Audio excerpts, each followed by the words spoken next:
Here at the ASCO annual meeting, I was really honored to be invited and included in a special educational session on early onset and adolescent young adult cancers. The session focused on both solid tumors such as colon cancers, which have seen an unexpected rise among adolescent young adult populations, as well as my specialty area, which is hematologic malignancies. In this talk, I focused on sort of three main themes.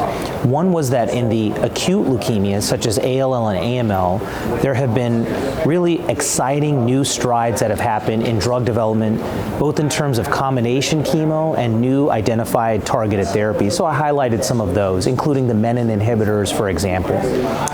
The second point I was able to raise is that in the chronic leukemias, generally thought of and historically seen in older adults, 60, 70, 80, 90-year-olds, we are starting to see and diagnose quite a few of these patients in the AYA population, AYA, CML, and CLL. And the implication there is that many of these patients need to take oral chemotherapies, and in the case of CML, oftentimes lifelong indefinite. So I highlighted sort of the problems, barriers, and challenges there. Access to these expensive drugs, adherence, taking a lifelong oral medication at a young age, insurance plans, clinical trial access, all of those issues that come with taking an oral chemotherapy.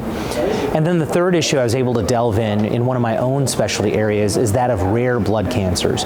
One that I focus on is BPDCN, Blastic, plasmacytoid, dendritic cell neoplasm, and we were able to pioneer a drug that hits CD123 as the target, and it got approved for ages 2 and older, so including pediatric and AYA patients.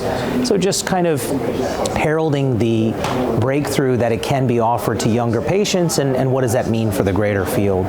Obviously, in addition to that, we mentioned CAR T cell therapy, stem cell transplant, both the successes in the AYA and early adult phase, but also the importance of monitoring for long-term toxicity, late-term side effects, and other implications that only long-term follow-up will tell us.